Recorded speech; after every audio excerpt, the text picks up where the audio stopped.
All right, so what are you building? I want to kind of start the conversation off with a little bit of a story or an example. Does anyone know who this is? Does anyone know who this is? Be a little surprised if you do. This is Danny Meyer, and he works in the food industry. This is Danny Meyer, and Danny Meyer builds restaurants. In the last 30 years, he's built 25 restaurants, and all but one have been successful. And not just a little successful, wildly successful. And in that industry, that's pretty spectacular. That's an amazing track record.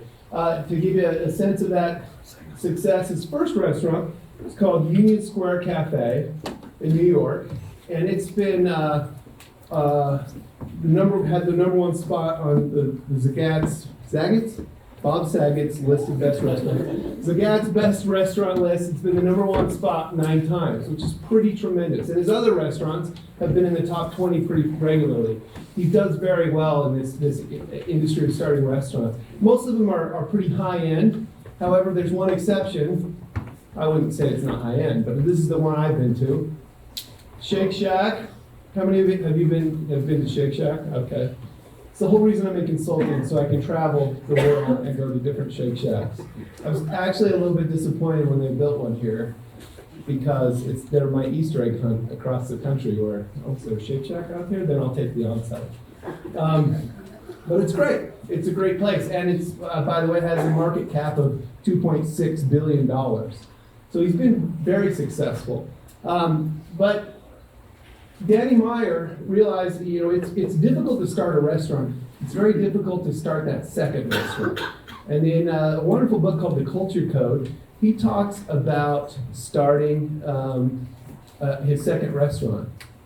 And what he found out is it's very difficult because you can't be in both places at both times. And that's the customer service started to slip at that second restaurant. Things started to happen that he wasn't okay with. He shares an example. This might seem pretty minor, but in his world, very major.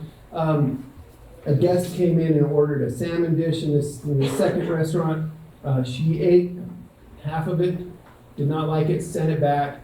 The staff went to the manager and said, hey, she ate half of this thing, we should charge her, right? And she's like, absolutely, we should charge her.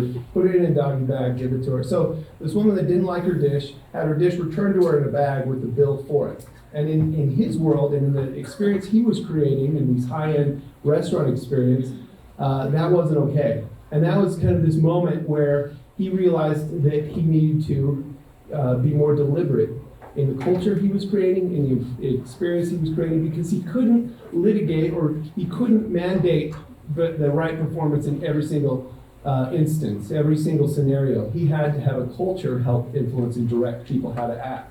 He actually has this great quote in that book: I realize that how we treat each other is everything. If we do that well, everything else will fall into place. Now this sounds a little bit like some lovey-dovey HR trust falls.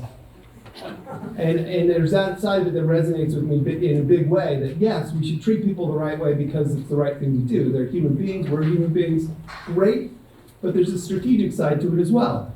That we can, if we treat people the right way, they'll engage, which we'll talk about, and they'll also know how to act. If we create a deliberate culture, a deliberate employee experience, then employees will know how to act when there's not something dictated in the handbook, when it's not spelled out, when there's not a process.